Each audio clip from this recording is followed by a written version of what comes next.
Vidite, imam prijatelja Dragana kojeg uopće nisam upoznao, jer jadničak je stidan pa nije htio doći. Dao mi je domaće hrane razne, pa i tu kobasicu. Ja pretpostavljam da on to profesionalno radi, jer vidite da je u nekakvom celofanu. Ali ja tu kobasicu još nisam probao. Naime, odrezao sam jedan tako komad, nije baš bez veze za baciti. I dao gospodinu koji je jako stručan u svom poslu, ali voli doma u svom Samoboru kuhati i raditi kobasice.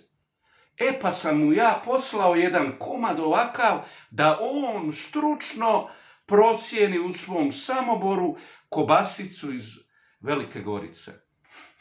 Rekao bih po mirisu da je to jako dobro, da je to jako kvalitetno, a budući da moja žena baš voli te suhe stvari, ja se radujem ako Samoborac kaže ovo je vrhunski, onda će moja žena ovo pojesti za jedan dan, najviše 2. A ja ću biti kao i uvijek statist. Ja ću jesti domaću hranu Draganovu, ja jedem krastavce predivne gospođe iz Slavonije koja mi je rekla ne samo da su krastavci iz vrta njezinog, nego su receptura njezine babe. E to su divote i krasote, to je ono što mi je iznimno pomoglo da se dignem iz potresa mozga, iz depresije, jer ljudi su predivni. Naravno, ne svi. Ima psihopata, ima bolesnika, ima onih koji mi žele najgore zlo, ali eto, ja njima ne želim najgore zlo u 6 ujutro, evo, tek se počelo razdanjivati, jel?